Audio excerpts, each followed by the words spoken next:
each route, you can do a third pitch that is a variation, and it's a top pitch of another route called Staying Alive, which is a 10A. People say that the 10A pitch is the money pitch, like that's the pitch you really want to do. So to get to the climb, we're potentially going to have to cross our first ever Tyrolean traverse, which is like this line that goes over across the river. But it might be that the river is low enough that we can just skip across some rocks. We skipped across the rocks. I definitely did not fall. These pictures are proof. No further questions, please. Okay, we're at the base of Buried Treasure. The first pitch looks very wet, but it's not sandstone, so we're gonna try it.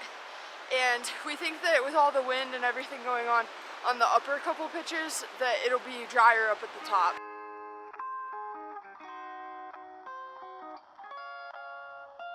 Okay, are you ready? Yep. The first pitch of Buried Treasure was slightly wet, but I worked around it and made my way to the anchors.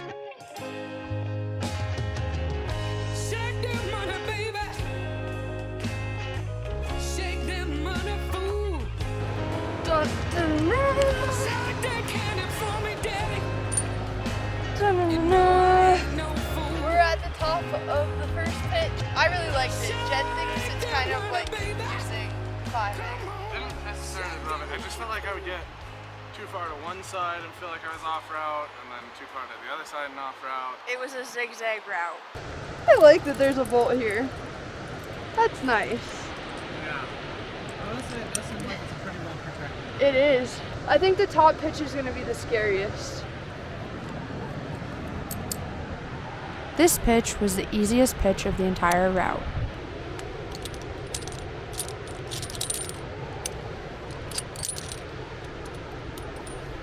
I'm at the top of the second pitch, and it is beautiful up here. The last pitch of this looks pretty wet, so when Jed gets up here, I'll decide. I guess we'll decide if we're gonna climb it or not. But I don't know. It says that it features a layback, and a layback on wet, slimy rock. I'm not super sure that I want to do, but maybe it's not as bad as it looks.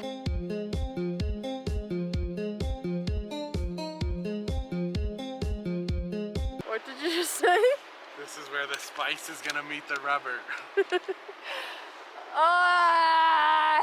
I'm gonna try it. I'm gonna try the third pitch. It looks so wet, and it's a 10A. So, but I'm gonna try it. Ready? Yeah. Okay, here I go. Alright, we got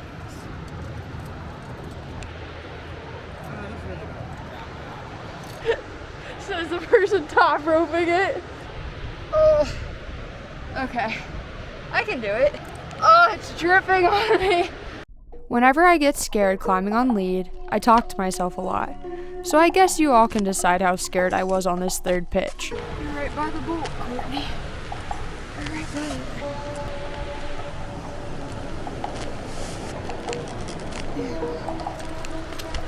Great job.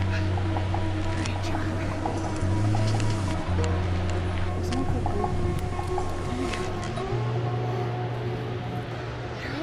I talked myself through all the way up to this dihedral.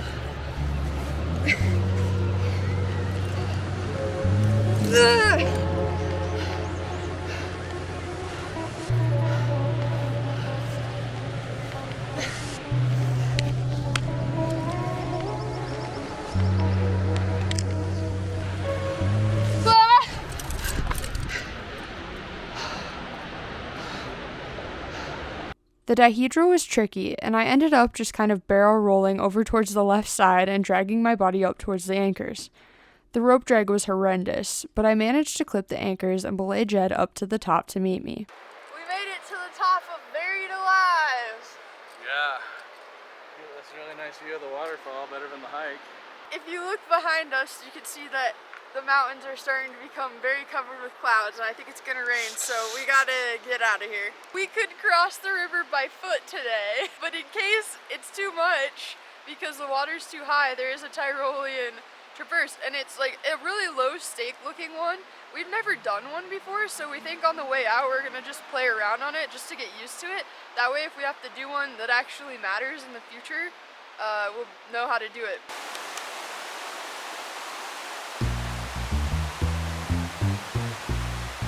enough. She's got to the middle part without issue. Now I wonder if she'll be able to get out of the traverse.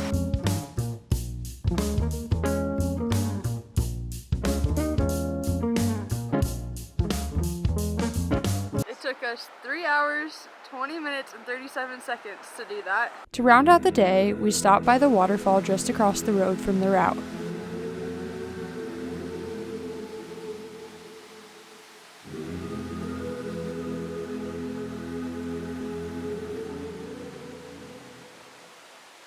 And that was it, the end of our trip.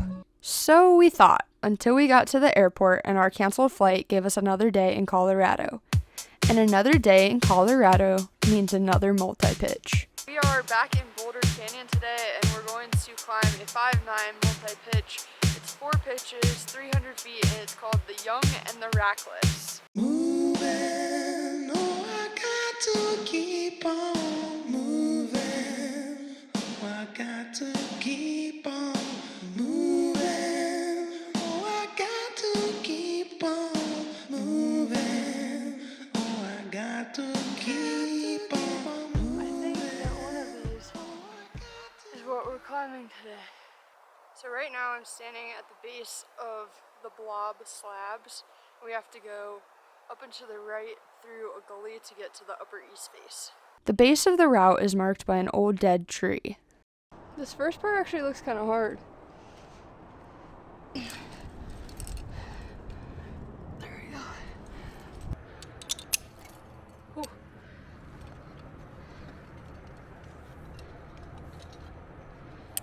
This looks wet. Oh, I really wish that that bolt was a little closer. These feet are just gross.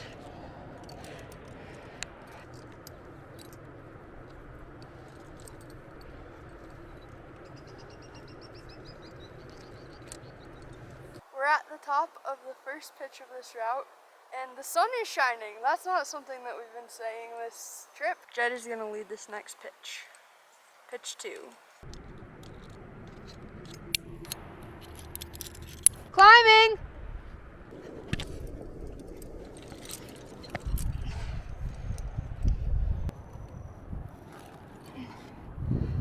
Yeah, that's very cool.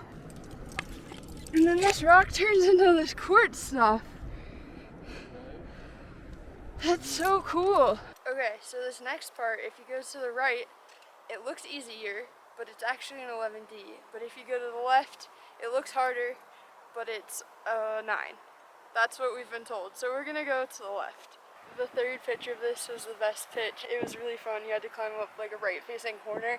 There was a foot that I totally missed, and once I found it, then it was way easier than I thought it was. I'm really excited for this next pitch because it's very slabby, and there's also a raptor nest up there.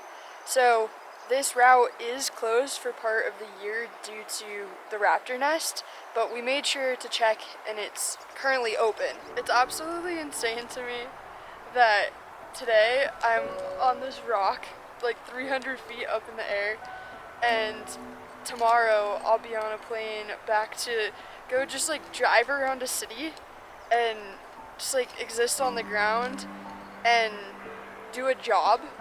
Like what? I don't know. It's just this really weird contrast in my brain, and I'm enjoying this time right now a lot. Like, look how high up I am right now.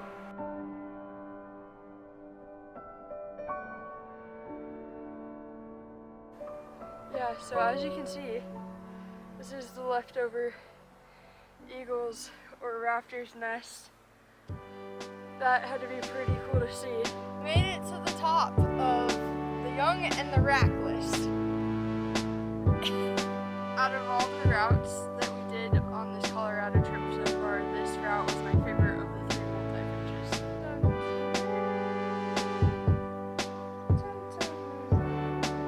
I am back safely on the ground. Jed's about to rappel down in a few here, and I just did the most uncoordinated rappel of my life, but I made it.